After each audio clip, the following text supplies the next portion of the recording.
변방이 아닌 정치 중심에 서고 싶은 내 남자의 유쾌 상쾌 통쾌 정치 토크쇼 정치인싸 오늘도 함께합니다.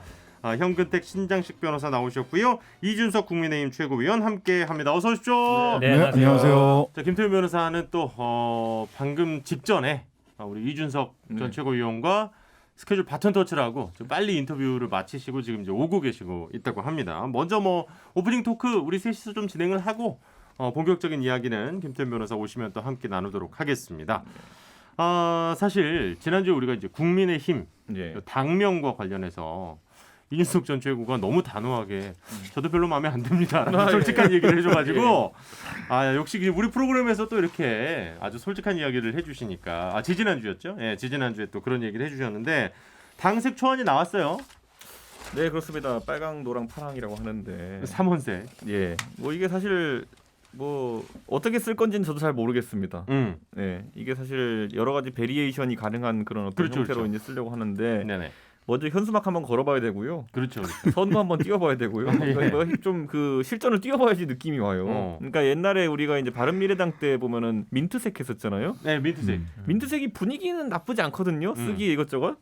선거만 가면은 배달의 민족이 되는 거예요. 그러니까 그게 이제 저희가 약간 고민이었는데 실제 적용해 보면 이제 뭐가 되느냐 그런 어떤 상황이고. 근데 이제 또 그 패러디 좋아하시는 젊은층에서는. 삼원색을 섞었더니 까맣더라. 그런 거는 이런 얘기도 나오고. 그 유구한 역사는 옛날에 서울 버스 색깔 바꿀 때도 그렇죠. 네, 빨초 이렇게 파 이렇게 하니까 GRYB라고 뭐뭐뭐뭐라고 이렇게 해가지고 이렇게 비아냥하고 했던 게 있는데 적응되면 괜찮아요. 그러니까. 아니 사실 그 당내 반응이 썩 좋지 않다는 얘기가 많이 들려서 사실 이 얘기. 이번에 이런 반응들은 이제 그러니까 솔직히 말하면 그냥 건수 잡은 거죠, 다들. 어떤 건수를? 예전에도 보면요, 새누리당 만들 때도 보면 새누리당으로 한나라당에 변경할 때. 그때 이제 박근혜 그 당시 비대위원장이 불만이 있던 사람들이 딴 거 구체적인 내용 노선이라는 것 하면 알아듣기 힘드니까 국민들이 당 이름이 그게 뭐냐 이러면서 들고 나오기 시작해요. 네. 그리고 로고도 좀 그때 말들이 많았죠. 색깔이 어떻게 빨간색이냐 그 당시에는 우리가 빨갱이냐 이러면서 그렇게 들고 나왔거든요. 자, 그 말씀은 이제 김종인 비대위원장에 대한 불만을 갖고 있던 분들이 이번 기회에 좀 얘기를 또 하고 있다. 그렇죠. 이름이 그게 뭐냐 이런 거. 옛날에 더불어민주당도 이름 바뀔 때. 더불어민주당이 뭐냐 이러면서 자기들끼리 싸우고 이랬어요. 그러니까 그게 이제 당연히 당내에 이제 이견이 있는 분들은 하나의 그런 건수로 잡아서 나오긴 하는데 큰 반발은 아니다. 왜냐하면 지난번에 제가 말했던 것처럼 이 당명이 과연 영속적인 당명이 될 것이냐. 아니면 또 이제 선거 내년 당장 본부에 큰 선거가 있으니까. 그러니까 결국에는 이번에 되게 재밌는 현상이 나왔던 게 뭐냐면은 여론조사 기관들이요. 지난주 말고 이번 주부터 일제히, 그러니까 지난주 한 조사부터 뭐 했냐면은 국민의힘의 미래통합당 당명을 병기하지 않고 여론조사를 했어요. 네네네네. 그랬더니만 지지율 추락하잖아요. 근데 그런데 더 웃긴 게 뭐냐면 그걸 제가 이제 어디를 봤냐면은 일간 조사를 보면요. 그런 좀 우리 당 지지율이 갑자기 좀 떨어진 날들의 조사를 보면은 국민의당 지지율이 좀 올라갔어요. 유의미하게 올라간 것들이 있어요. 그러니까 그 말은 뭐냐면은 국민의힘과 국민의당 당명과의 유사성 때문에라도 이 당명은 제가 봤을 땐 영속하기 힘들다. 저는 이렇게 봅니다. 두 당이 합치겠지. 국민자 들어가는 두 당이 거기도 빨리 민주정의당 해요. 합치지 않겠어요? 저는 이거 보면서 이런 생각 들었어요. 빨간색이 어쨌든 크게 썼잖아요. 원래 정당 색깔이었고, 근데 파란색은 민주당 쓰고 있거든요. 그렇죠. 노란색은 정의당 쓰고 있고. 그렇죠. 정의당은 그러다 오래됐잖아요. 보니까 이게 노란색은. 국기 얘기보다 어쨌든 사람들한테 인식이 약간 어쨌든 지금 김종인 비대위원장 와서 뭔가 좀 좌측으로 좀 중도 쪽으로 좀 가면서 민주당도 좀 섰고 정의당도 좀 섰고 정책적으로나 이념적으로 좀 그런 싫어요. 안 섞일래요. 아니 근데 그랬더니 지금 말씀하신 것처럼 박대출 의원이 했던 얘기가 정당은 정체성이 근본이다. 이거 섞어찌개다. 이제 이 정도로 이제 조금 이게 비난을 하셨는데 말하자면 국민의당이라는 이름도 그렇고 김종인 비대위원장의 기본 성향인데 지금 국민의당 이름도 그렇고 그다음에 색깔도 그렇고 그 정체성이 기본이라는 박대출 의원 말에 저는 동의하거든요. 그러니까 말하자면 이제 탈이념, 지금 이념을 더 이상 얘기할 때가 아니다. 그렇죠. 김종인 비대위원장의 생각은 그거죠. 그 일관되게 이렇게 가는 거예요. 사실 국민의힘이라는 이름도 당의 의원들이나 당원들한테 썩 호응을 많이 얻지 못했던 거고, 그다음에 색깔도 빨간색, 핑크색 정한 지가 언젠데 또 바꾸냐 이런 당연한 그 불만들이 있었음에도 불구하고 이렇게 가는 거는 사실은 노선인 거예요. 김종인 비대위원장의 노선이에요. 탈이념. 그래서 약간의 좌클릭 이렇게 가려고 하는 노선이기 때문에 이것이 우리 그 이준석 비대 전 최고위원이나 네. 또 우리 김태현 변호사님 보수가 부끄러워? 이 질문 앞에 다시 한번 또 부닥칠 수밖에 없다. 이거는 뭐 당명과 색깔로 드러났지만 이후에 실제로 노선을 놓고 보수가 부끄러워? 라는 말을 들을 수밖에 없다. 제가 당대표 되면 보수당으로 바꿀 겁니다. 아니 그게 사실 김태현 변호사님이 가장 좋아하는 그렇게 깔끔하게 가자. 아니, 새로운 보수당 하든지 예. 뭐 이렇게 가는 게 맞죠, 사실.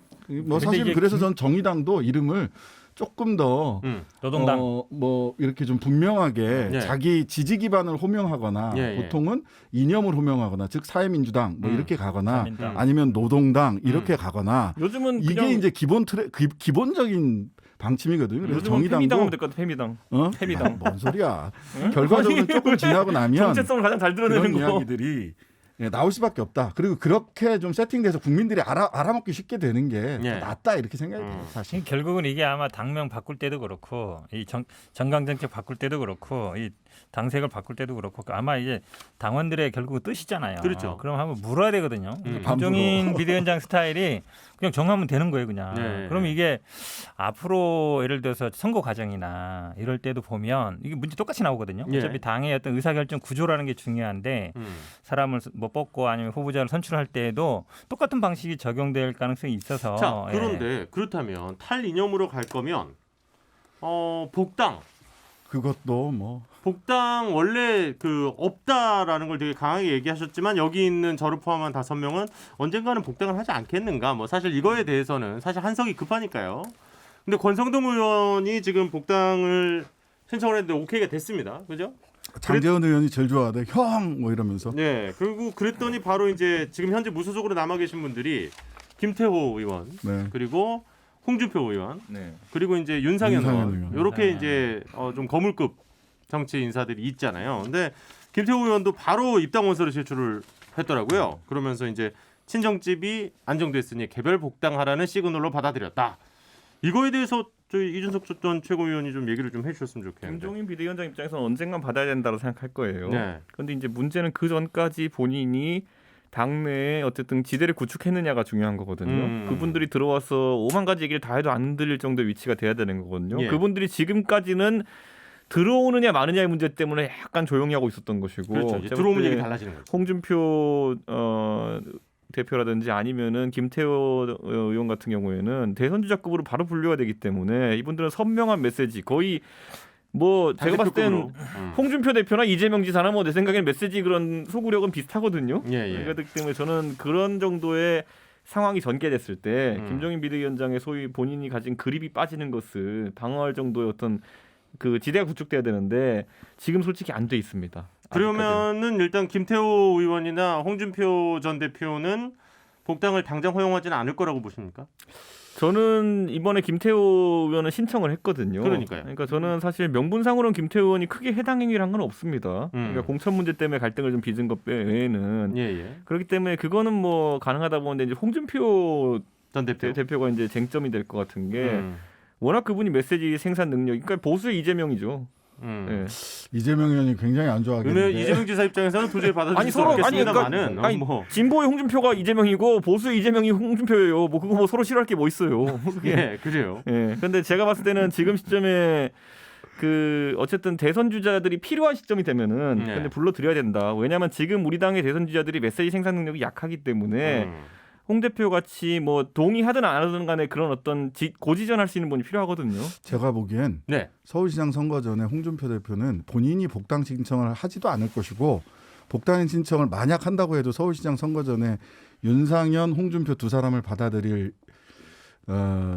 것 같지는 않아요. 왜냐하면 일단 사실 김태호 의원도 그 대선 주자급이라고 얘기를 하지만 본인이 어쨌든 일단 복당 신청을 하는 방식을 거쳐서 일단 한번 숙이고 들어가는 거예요. 그렇죠, 형식상. 근데 홍준표 대표나 윤상현 의원은 그럴 캐릭터도 아닌 뿐만 아니라 내년 서울 수도권 선거에 별로 도움이 된다라고 생각지 않으실 겁니다. 그리고 사실 그 윤상현 의원 같은 경우는 지금 이제 어쨌든 보좌관과 관련해서 한바왕 스캔들이 있죠. 그게 조금 많이 퍼지진 않았습니다만 알 분들은 다 알고 있고 이제 보좌관이 기소되는 걸로 이제 사실 정리가 됐기 때문에 그 부분은 사실 영향이 적은데 네네네. 다만 이제 윤상현 의원 같은 경우에는 윤상현 의원도 본인이 이제 큰 정치할 준비를 하고 있기 때문에 그분의 조직도 많이 갖추고 이렇게 하거든요. 예. 그리고 저랑 김태현 변호사 항상 윤상현 의원 입이 마르게 칭찬하는 것처럼 보수의 원래 핵심 전략가, 그러니까 박근혜 정부 때의 핵심 전략가면은 김재원, 윤상현입니다. 예. 네, 이 두 뒤집어 말하면은 황교안 대표가 이 두 분과의 접선이 약했어요, 좀. 네, 그러니까 김재원 의원이 또 정책위 의장 하셨었죠. 그래서 윤상현 의원을 복당시키기가 어려울 거다라는 거죠. 서울시장 보궐선거 때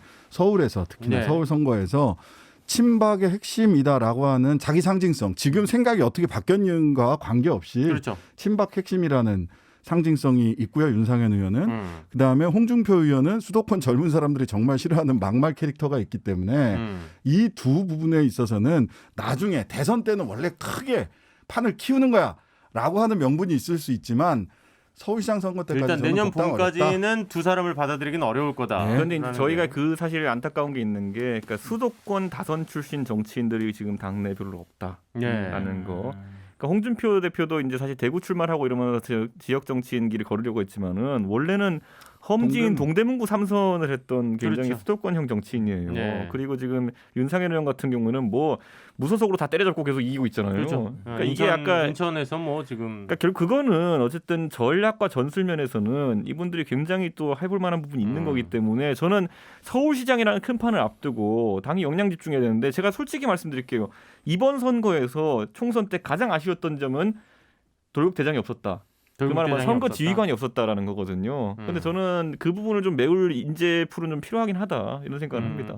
현 변호사님은 어떻게 보셨어요? 지금 이 복당과 관련된 저는 문제. 아마 이 신장식 변호사님 의견에 거의 동의해요. 왜냐하면 김태호 의원 같은 경우에는 뭐 경남이고 그렇다고 해서 뭐 아주 한쪽 색깔이 뚜렷하거나 이렇지는 않은 편인데 윤상현 의원은 워낙 컬러가 있잖아요. 친박이라면 이기고 특히 홍준표 의원은 우리 누누이 얘기하지만 이제 김종인 비대위원장과 악연도 있단 말이에요. 개인적인 예전에. 그리고 그것 때문에 되게 그리고 어쨌든 계속 지금도 살전을 벌이고 계시고. 그래서 제가 보기에는 홍준표 의원이 하면 제일 나중에 하겠죠.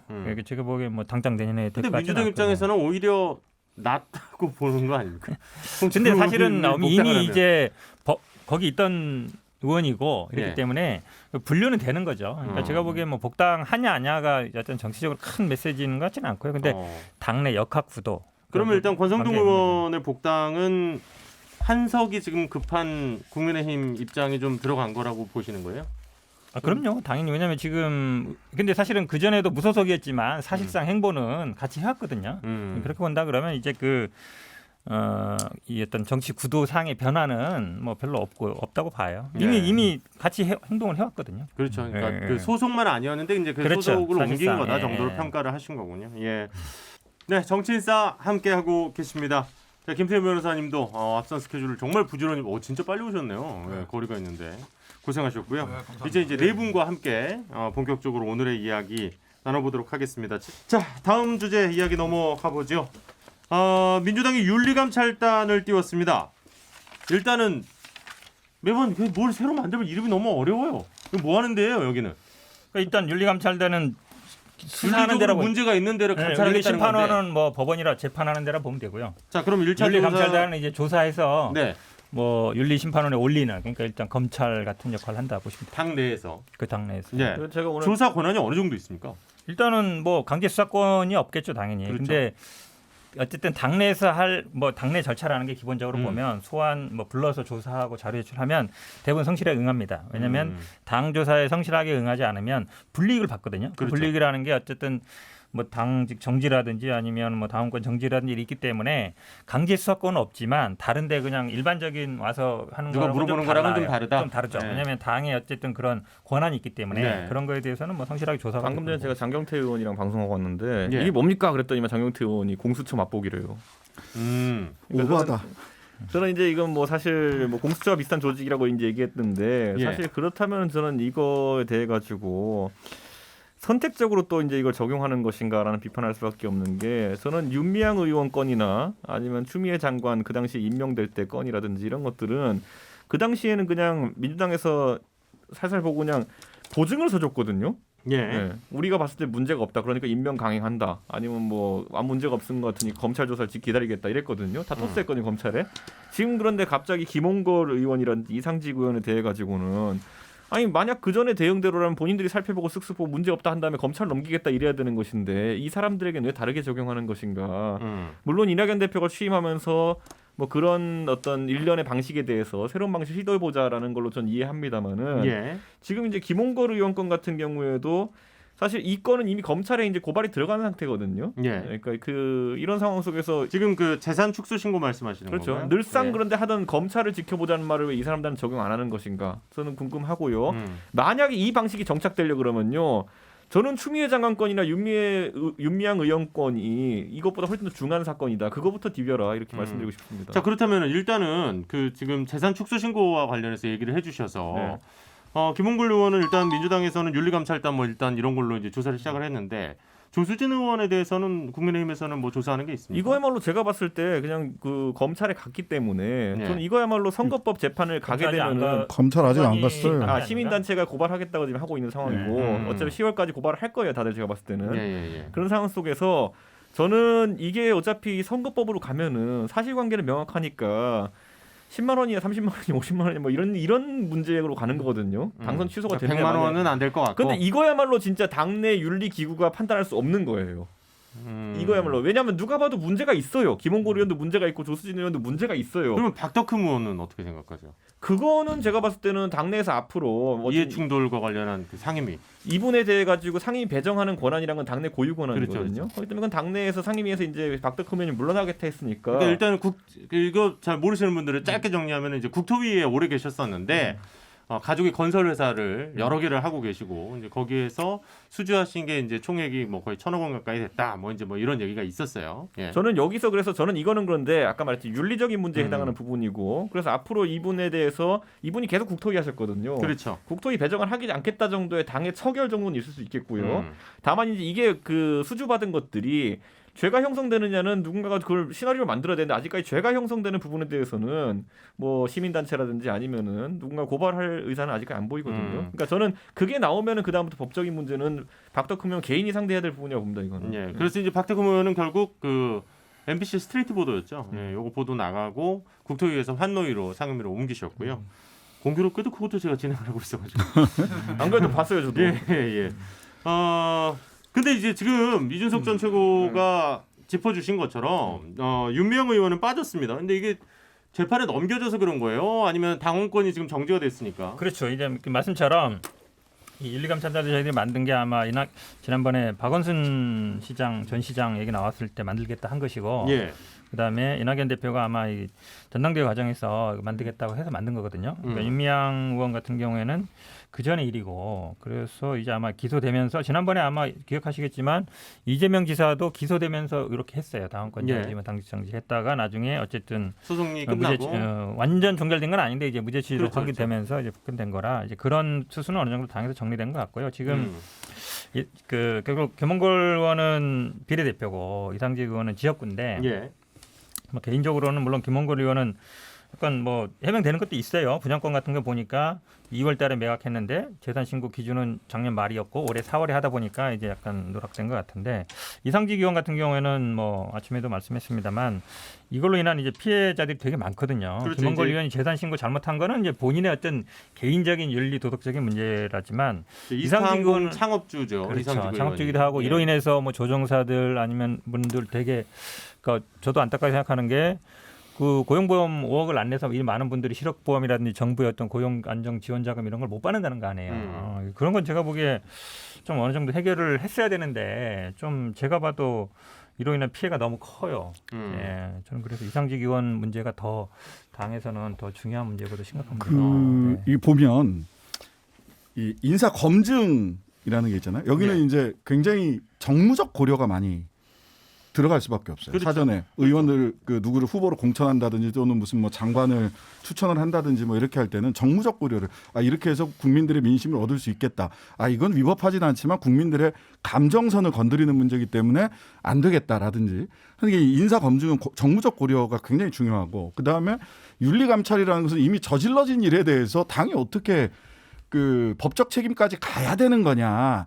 아니면 당에서 정치적으로 해결해야 되는 거냐 사후적으로 이런 문제가 있는 것이고 그다음에 마지막으로 이제 법적 책임에 대해서는 검찰과 법원의 판단을 받을 수밖에 없는 거죠. 그래서 그 부분에서 윤미향 의원 같은 경우는 이미 기소가 됐기 때문에 법적 판단을 받도록 하는 게 맞고 그렇다면 예. 그 불구속 기소 결정 나왔잖아요. 네네. 그거에 대해서는 어떻게 보셨어요? 저는 그 불기소된 부분이 훨씬 더 중요하다고 생각이 돼요.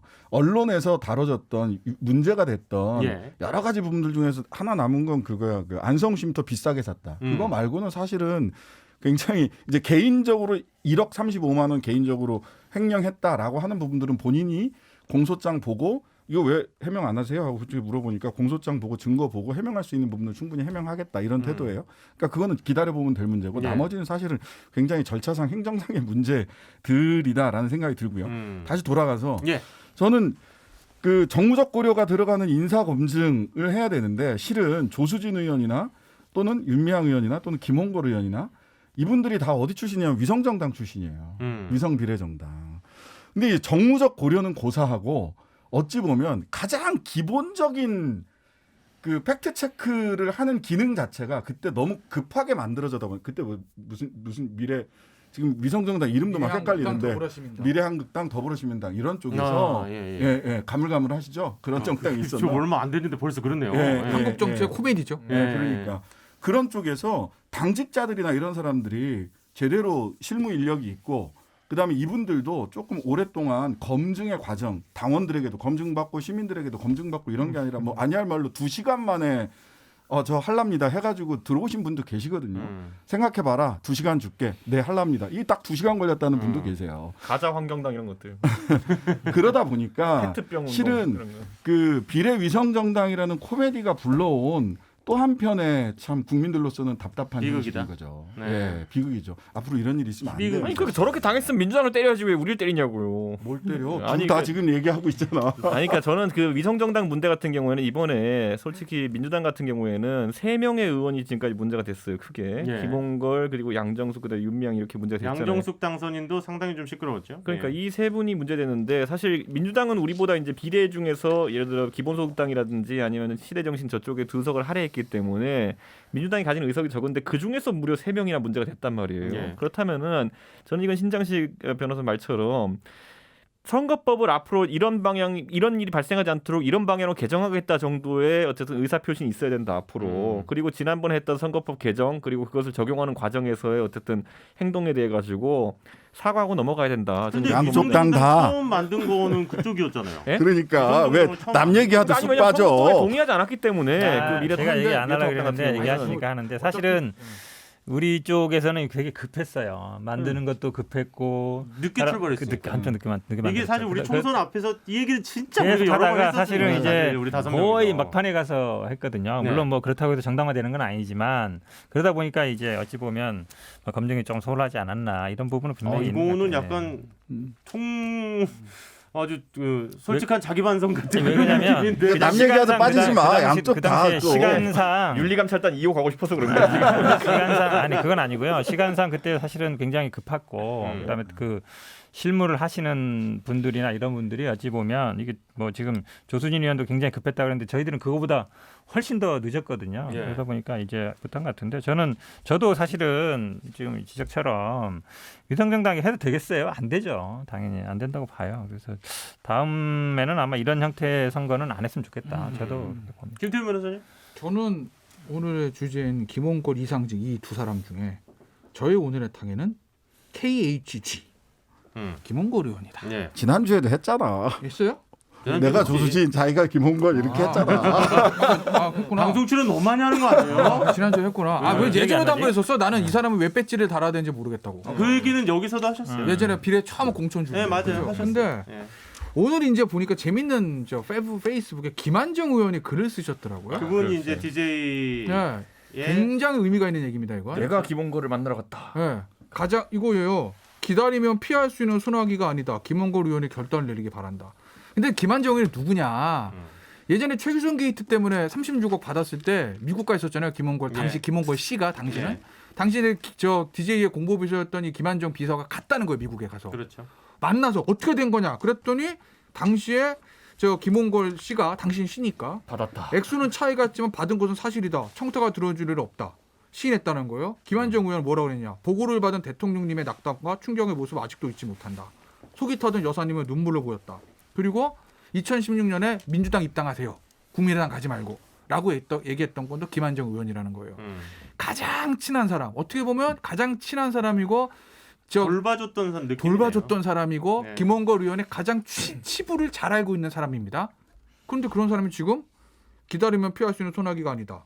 김원걸 의원의 결단을 내려라. 가장 곤혹스러운 일은 김대중 대통령님과 이희호 여사님을 존경하고 따르던 많은 분들의 실망과 원망이다. 거든요. 이거는요. 제가 봤을 때는 민주당도 그냥 정리해야 돼요. 본인이 스스로 탈당하지 않으면 이제 지금 방금 말씀하셨던 그 내용과 관련해서는 어쨌든 그 집행유예형을 받았었고 이제 사면을 받았어요. 예, 아니 그렇게 뭐 되면서 법적으로는 네. 집행유예가 사면 받았으니까. 그러니까 그거는 이제 모르시는 분들을 위해서 제가 정리한 한 거지만 거고. 어찌됐든 그 전 처음에 구속해도 됐습니다. 그렇죠, 나중에 그렇죠. 집행유예 반성하고 그래가지고 어쨌든 최규선 씨한테 36억에 따르는 금품과 향응을 받은 것은 사실입니다. 그건 팩트예요. 제가 말씀드렸지만 공무원이 그렇게 받아가지고 구속 기소돼서 집행유예 나왔다. 20년 지난 다음에 20년 전 일이니까 봐주세요. 공천 주세요. 서류 탈락입니다. 이건. 근데도 공천을 받아서 쉽게 배지를 달았다. 근데 배지를 달고 나서도 형제간에 유산 분쟁 있죠. 그 다음에 재산 문제 있죠. 재산 신고뿐만 아니라 재산 축적 과정의 의문 있죠. 그러니 김한정 의원까지도 결단하라는 얘기하는 거 아니겠습니까? 네. 저는 민주당에서 잘라내는 게 맞다고 봅니다. 그러니까 저는 이게 되게 황당했던 게 이 글이 뜨고 나서 저희 당 의원들이랑 얘기하는데 우리 지금 당의 상태가 그 저희가 그 여러 적과 교전할 수 없는 상태거든요. 저희가 정신이 없어가지고 지금 추미애라는 엄청난 상대 항공모함과 싸우고 있는데 저희가 이지스 시스템 같은 게 있어가지고 여러 개 쏠 수 있는 것도 아니고 근데 김원걸 의원 건에 대해서 저희는 사실 계속 머릿속으로 염두에만 두고 있었고 언젠가는 저게 문제가 될 것이다 해서 그냥 레이더만 세우고 있었는데 김한정 의원의 글이라고 하는 거는 저는 이거는 민주당이 알아서 이제 파헤칠 수밖에 없는 상황이 됐다. 저희는 손 하나도 안 된다 하더라도 김한정 의원이 지금 언론 전화 잘 안 받는다 그러는데 이게 어떤 경위에서 나온 것이고 과연 김한정 의원은 김원걸 의원은 어떤 부분에 내놓고 이제 소나기가 아니라고 판단한 것인지 돼가지고 민주당이 이제 1호 심판원에서 어떻게 어쨌든 이제 윤리감찰단을 띄웠으니까 아니 그 결과를 낼지 추미애 봐야죠. 장관한테 관심 좀 끄시고요. 다른 데 좀 관심 가져주세요. 다른 데 예, 어디 관심 형님, 가질지는 뭐 형님 선택하시고. 형님 예. 주적 주적이야. 주적은 지금 다 뭐 논란이 끝나고 그러는데. 무슨. 자 어쨌든 그러면은 마무리를 좀 해주시죠. 현 변호사님이 마무리를 하셔야 될 것 같아요. 이 주제에 대해서는. 어쨌든 죄송하고요. 우리 당에 어쨌든 지금 현재 속해 저는 당직이 없는데 당직 그렇긴 하죠. 왜 죄송한 거야? 그 내가 사과할 위치에 있는 게 아니에요. 생각해 보니까 그러네. 지난번에 사실은 법률위 부위원장도 끝났거든요. 네. 배경이 웃기려고 하는 것 같아요, 보니까. 지금 현재는 당직이 없으시죠. 그렇죠. 당원만 네. 그냥 일개 80만 명 당원 중에 한 사람일 네, 네, 뿐인데 네. 내가 왜 사과를 전 당직자로서. 예. 가만히 생각해 그런데 아무튼